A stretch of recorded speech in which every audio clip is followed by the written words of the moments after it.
Bien, continuamos. Hasta este momento hemos visto razones trigonométricas de ángulos agudos, ¿de acuerdo? Pero también evidentemente se pueden encontrar razones trigonométricas de cualquier ángulo. Para eso tenemos que seguir unas consideraciones.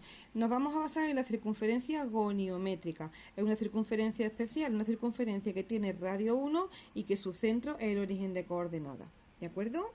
Entonces, una circunferencia donde tenga radio 1, desde el centro al extremo de la circunferencia, radio 1, y el centro sería el 0, 0, el origen de coordenadas, ¿vale? Bien, pues entonces, cuando nosotros señalemos un punto en esa circunferencia, por ejemplo, este punto rojo, pues lo llama A y B. Ese punto va a tener unas coordenadas. La coordenada A es correspondiente a la X y la coordenada B es correspondiente a la Y, ¿de acuerdo? En cuanto nosotros unamos el centro de la circunferencia con ese punto, ya podemos construir nuestro triángulo rectángulo y automáticamente podemos encontrar las razones trigonométricas de ese ángulo alfa que se nos ha formado, ¿vale? En este triángulo rectángulo, el coseno estaría aquí, los catetos serían estos dos ángulos que forman el triángulo rectángulo, ¿vale? Y esta de aquí sería la hipotenusa. La hipotenusa es 1, porque hemos dicho que coincide con el radio de la circunferencia goniométrica y en este caso va a ser 1.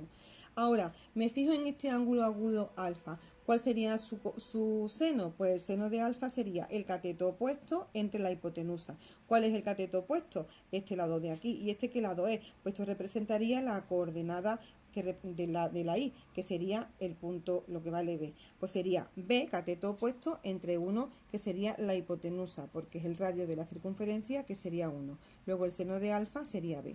Para el coseno, pues sería el cateto contiguo, ¿vale? Que sería lo que vale la A, o sea, el punto que representaría la coordenada X entre la hipotenusa. Pues sería A cateto contiguo entre 1, que es la hipotenusa, que es A. Entonces, con estas consideraciones, pues podemos... Luego la tangente sería el cateto opuesto entre el cateto contiguo, que sería B partido por A. Con lo cual ya sabemos que cuando tengamos los puntos representados en la circunferencia vayamos encontrando diferentes tipos de ángulos, el coseno siempre lo vamos a identificar con la coordenada X y el seno con la coordenada Y.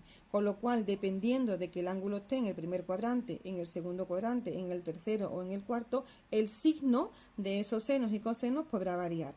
En el primer cuadrante, la X positiva, la Y positiva, va a ser positivo tanto el seno como el coseno. En el segundo cuadrante, la Y es positiva, entonces seno positivo, pero la X es negativa, con lo cual los cosenos de esos ángulos del segundo cuadrante van a ser negativos. En el tercer cuadrante, dado este ángulo, por ejemplo, pues aquí tengo la coordenada Y, que es negativa, la coordenada X, que también es negativa. Y en el cuarto cuadrante, pues tengo la Y negativa y la X positiva. ¿De acuerdo? Lo vamos a seguir viendo en la página siguiente.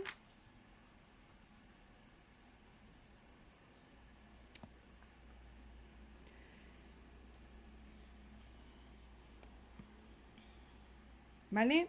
Entonces, en esta página tenemos aquí el signo de las razones trigonométricas, ¿vale? Ángulos del primer cuadrante que van ahí entre 0 y 90, del segundo cuadrante que van a estar entre 90 y 180, tercer cuadrante entre 180 y 270 y ya en el cuarto cuadrante pues de 270 a 360, que es la circunferencia completa, ¿de acuerdo? Y aquí con esta tabla identificamos el signo de cada una de las razones. Primer cuadrante, todo es positivo, seno y coseno positivo, luego tangente, más entre más sería más. Segundo cuadrante, seno positivo, coseno negativo, pues más entre menos, la tangente negativa. Tercer cuadrante, seno negativo, coseno negativo, menos entre menos más, la tangente positiva. Y cuarto cuadrante, el seno sería negativo, el coseno positivo y menos entre más menos, tangente negativa.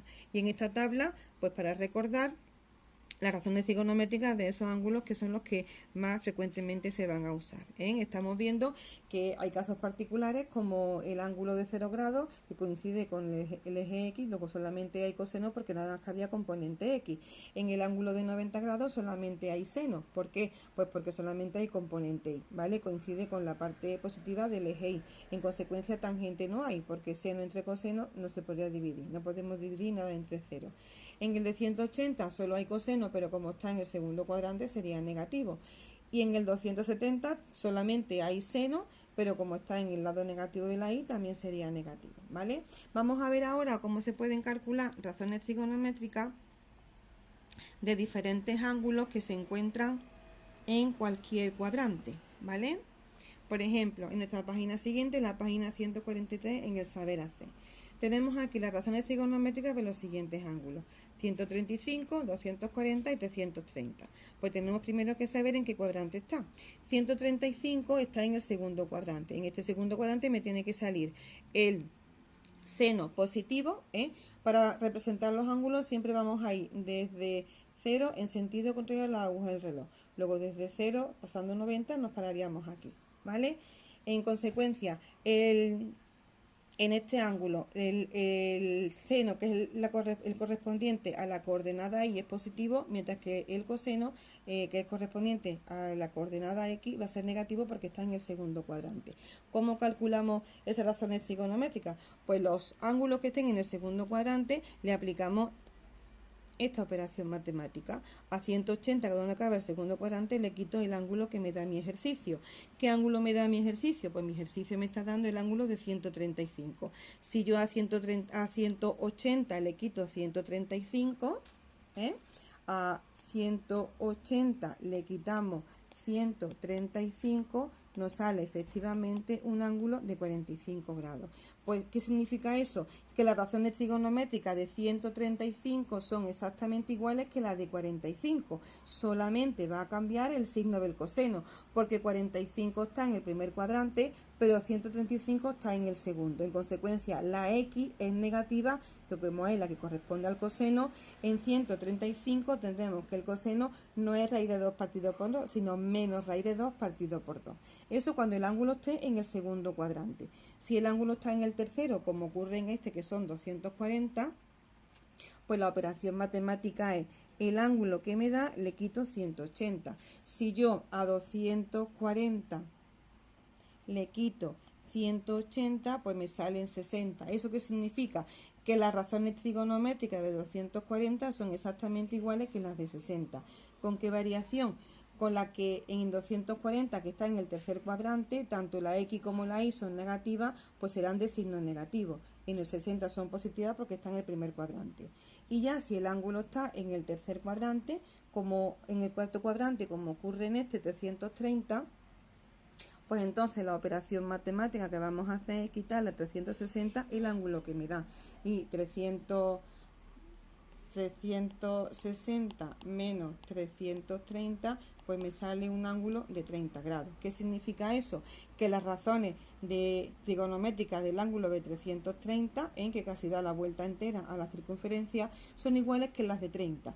El coseno es positivo, que es el eje de la x, sin embargo el seno es negativo porque está en la parte negativa de la y, ¿de acuerdo? Luego, identificando en qué ángulo, en qué cuadrante está cada ángulo que me den y aplicando cada uno de esos cálculos, obtendremos las razones trigonométricas de cualquier ángulo de la circunferencia.